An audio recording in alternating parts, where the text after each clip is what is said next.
जस्तै ज्वरो आयो भने लङ सुक्मेल मरिच उमालेर खाँदा पनि ज्वरो निकाउँछ साधारण ढङ्गले।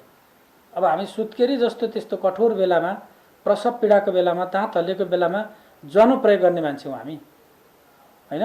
जात अनुसार अब कतिले चाहिँ लोकल भालेको प्वाखलाई डढाएर तिते बनाएर खाने चलन छ भने कतिपय ठाउँमा मयूरको पुच्छरलाई भस्म बनाएर, त्यो मयूर पुच्छर भस्म बनाएर त्यसलाई फेरि झानेर खाने चलन पनि छ। ठुलो मेडिसिन हुने यिनीहरू, ठुल्ठुला मेडिसिन। तर यो मेडिसिनबाट हामी यो सबै व्यवस्थित कहाँ थियो भन्दा किचनमै थियो।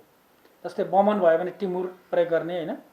अनि एकदम डाइरिया पनि भयो, बमन पनि भयो भने टिमुर नुन कागतै प्रयोग गर्ने, त्यस्तो थियो। अब बमिट मात्रै भइरहेको निरन्तर भने त्यस्तो बेलामा गहुँ भुटेर खाने चलन थियो। यी यस्ता साधारण चलनहरू। डाइरिया एकदमै भयो भने मकैलाई कालो पारेर भुटेर खाने चलन थियो, डाइरिया रोकिन्थ्यो त्यसले पनि।